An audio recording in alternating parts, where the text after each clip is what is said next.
A Advocacia Geral da União protocolou nesta segunda-feira ações no Supremo Tribunal Federal para tentar frear leis de acesso a armas. E aí o Igor Damasceno continua aqui com a gente, conversando sobre todos esses detalhes, porque tratam-se de leis estaduais e municipais. E quais os argumentos, Igor, conta pra gente da AGU, para tentar barrar essas leis? O que foi dito até agora?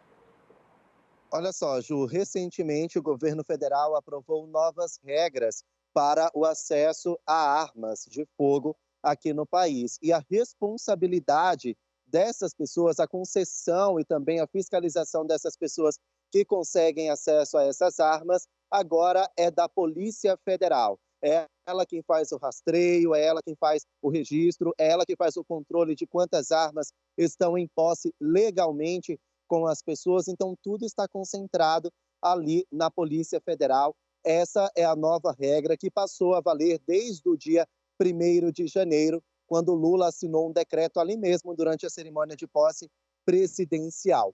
No entanto, existem leis municipais e estaduais que facilitam o acesso de pessoas a armas. Quais são esses estados? Minas Gerais, Pernambuco, também Goiás, também Pará, Paraná, Mato Grosso do Sul. Todos eles têm leis estaduais ou algumas cidades com leis municipais que facilitam o acesso das pessoas a essas armas. E essa facilitação, segundo a Advocacia Geral da União, dificulta a fiscalização, o controle da Polícia Federal.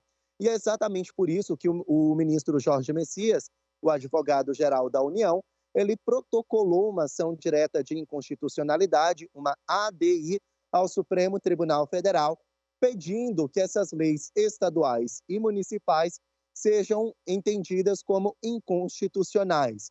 O objetivo do ministro Jorge Messias é que a Polícia Federal também atue a essas pessoas que conseguiram acesso a armas por meio dessas leis que não tem no Brasil todo, por meio dessas leis que tem somente nessas localidades que eu citei. O objetivo, segundo o governo federal, é trazer um maior controle das armas que estão em circulação no país legalmente, armas com registro.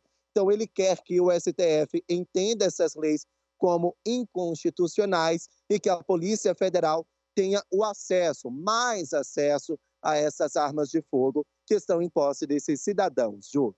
Muito obrigada, Igor, pelas suas informações. Esse assunto, especificamente, a gente trouxe aqui, inclusive, mais cedo no Manhã no Ar, nessa edição de terça-feira, que foram apreendidas uma submetralhadora, 30 mil munições e, de repente, essas armas aí também acabam tendo um maior controle, que é justamente para não chegar em mãos erradas. Então, é preciso que tenham mais ações referentes ao armamento aqui no Brasil mesmo, que é para a própria proteção da população. Muito obrigada pelas suas informações por hoje. É isso, a gente volta a se falar amanhã aqui na nossa programação. Bom dia para você. Olha, a cerimônia de posse do novo Procurador-Geral da República, Paulo Gonet, contou com a presença de pessoas do governo federal, entre elas o presidente Lula, e também integrantes da oposição. É que o nome de Paulo Gonet, ele agrada pessoas de ambas as alas políticas, tanto aquela ala mais voltada para o PT, quanto a ala mais voltada para os bolsonaristas. Uma curiosidade é que Paulo Gonet, ele teve o nome defendido por alguns parlamentares bolsonaristas, entre eles a deputada federal Bia Kicis, para ser o procurador-geral da República na época do governo Bolsonaro. Isso porque ele é muito bem avaliado ali em integrantes do governo e também integrantes do Poder Judiciário. No fim das contas, a opção de Bolsonaro foi Augusto Aras, à época, que chegou a ficar reconduzido, ficou 4 anos na Procuradoria-Geral da República. Mais tarde, Paulo Gonet foi um dos nomes cruciais para dar a inelegibilidade do ex-presidente Jair Bolsonaro em 2 condenações. Ele votou favoravelmente nos 2 julgamentos pela inelegibilidade do ex-presidente. Apesar disso, há integrantes da ala bolsonarista que aprovaram o nome de Paulo Gonet, já que ele é muito bem aceito. Ontem, então, contou nessa cerimônia de posse ali na Procuradoria-Geral da República e pelos próximos 2 anos, Gonet Branco será o novo chefe do Ministério Público Federal. nós preparamos uma reportagem com os detalhes dessa cerimônia de posse. Vamos acompanhar. Numa posse concorrida, Paulo Gonet assumiu o comando do Ministério Público Federal com um discurso de defesa da democracia e da independência da instituição. Gonet vai ocupar o lugar de Augusto Aras, que havia sido indicado por Jair Bolsonaro. Aras foi alvo de críticas por ter arquivado 132 denúncias contra o ex-presidente. Paulo Gonet prometeu não ceder a interesses e agir de forma discreta. Devemos ser inabaláveis diante dos ataques dos interesses contrariados e constantes diante da efervescência das opiniões ligeiras. Devemos, sobretudo, ter a audácia de sermos bons e justos e corretos. No nosso agir técnico, não buscamos palco nem holofote, mas com destemor, havemos de ser fiéis e completos ao que nos delega o Constituinte e nos outorga o legislador democrático. Paulo Gonet terá um mandato de 2 anos à frente do Ministério Público Federal, podendo ser renovado.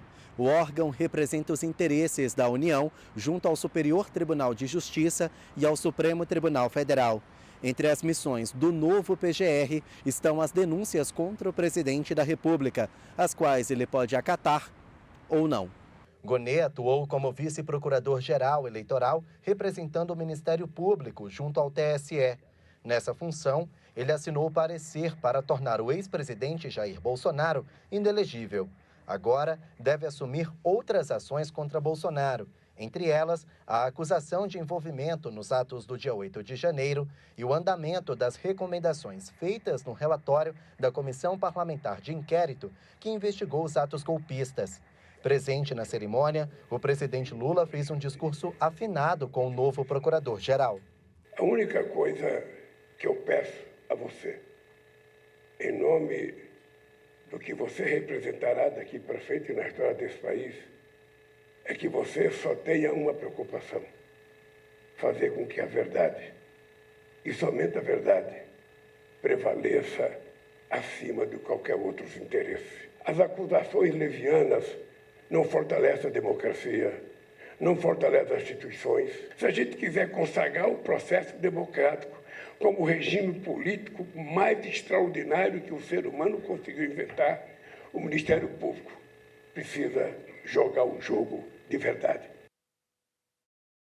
Bom, só lembrando que Paulo Gonet Branco recebeu 65 votos favoráveis no plenário do Senado Federal e teve a confirmação como novo Procurador-Geral da República.